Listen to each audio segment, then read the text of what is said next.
Morning champion நம்ம கூட நிவேதா இருக்காங்க, மோட்டர் வெஹிக்கிள் இன்ஸ்பெக்டர் ஆஸ்பிரண்ட். இப்போ நீங்கள் என்ன பார்க்க போனால் பவுண்டரி ரெப்ரசன்டேஷன் பற்றி பார்க்க போகிறோம். இது வந்து சாலிட் மாடலிங்கில் ஒரு முக்கியமான இது. BREP அப்படின்னா என்ன? In a BREP modeler, a solid is represented by the data structure containing the element which describe its boundary. So BREP மாடலரில் a solid வந்து எப்படி ரெப்ரசென்ட் பண்ணுவாங்க, டேட்டா ஸ்ட்ரக்சர் ரெப்ரசென்ட் பண்ணுவாங்க. containing the element which describe its boundary. boundary மட்டும் இப்போ நீங்கள் பார்த்தீங்கன்னா தெரியும், boundary மட்டும் ரெப்ரசென்ட் பண்ணுறாங்க. அடுத்தது So these elements are divided into two categories. First one is topological, second one geometric. So இந்த கேட்டகரியா பிரிக்கும்போது topological category ஒன்று இருக்கு, geometric category இருக்கு.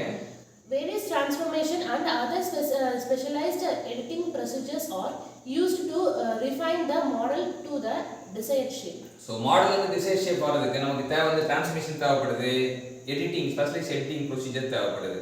Next, topological elements are linked together in a network graph which represents their interconnections in terms of vertices, edges and faces. Topological elements என்ன பண்றாங்கன்னா are linked together ரெண்டு சேர்க்கறாங்க in a network graph which represent their interconnection in terms of vertices, edges, faces. Next one, the geometric elements, curves, points, surfaces are linked with their shape and fixed in space.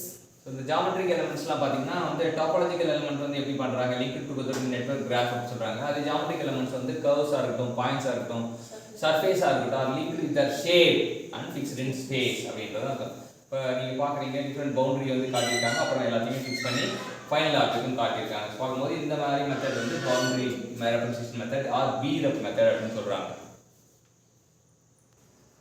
அடுத்து என்ன பார்க்க போறோம்னா constructive solid geometry. செல்லமா எப்படி கூப்பிடுறோம், CSG அப்படின்னு கூப்பிடுவோம். So இது ஒரு சாலிடு, இது ஒரு சாலிடு, ரெண்டு சேர்த்து என்ன பண்றாங்க, ஒரே சாலிட் A+B போட்டா கன்ஸ்ட்ரக்டிவ், ரெண்டுமே கன்ஸ்ட்ரக்டிவ். இந்த மாதிரி பண்றது இது வந்து கன்ஸ்ட்ரக்டிவ் சாலிட் அப்படின்றாங்க. இது என்ன சொல்றாங்க, a solid object is represented in a computer as a combination of similar solid objects. These solid objects are termed as primitives. These methods are also called as building block method. So constructive solid geometryன்றது இன்னொரு பேர் வந்து இருக்கு, building block method சொல்லிட்டு. இது வந்து A primitive B ரெண்டு சேர்த்தா வந்து நமக்கு டோட்டல் ஆப்ஜெக்ட் வந்து கிடைச்சிருது. ஸோ இதான் வந்து கன்ஸ்ட்ரக்டிவ் சாலிட் ஜியோமெட்ரி. இன்னைக்கு என்ன கத்துக்கிட்டோம் அப்படின்னா நிவேதா மூலமா நம்ம என்ன கத்துக்கிட்டோம்னா BREPம் அண்ட் CSGயும் கத்துக்கிட்டோம். ரெண்டுமே கத்து கொடுத்த நிவேதாக்கு மோட்டார் வெஹிக்கிள் இன்ஸ்பெக்டர் ஆஸ்பிரண்ட்டுக்கு மோட்டார் வெஹிக்கிள் இன்ஸ்பெக்டர் போஸ்டிங் கிடைக்கும்னு சொல்லிட்டு நம்ம எல்லாரும் சேர்ந்து ப்ரே பண்ணுவோம். அது மட்டும் இல்லாம அவங்க இந்த கண்டென்ட் நமக்கு ப்ரிப்பேர் பண்ணி கொடுத்ததுக்காக வாழ்த்துவோம், பாராட்டுவோம். நன்றி.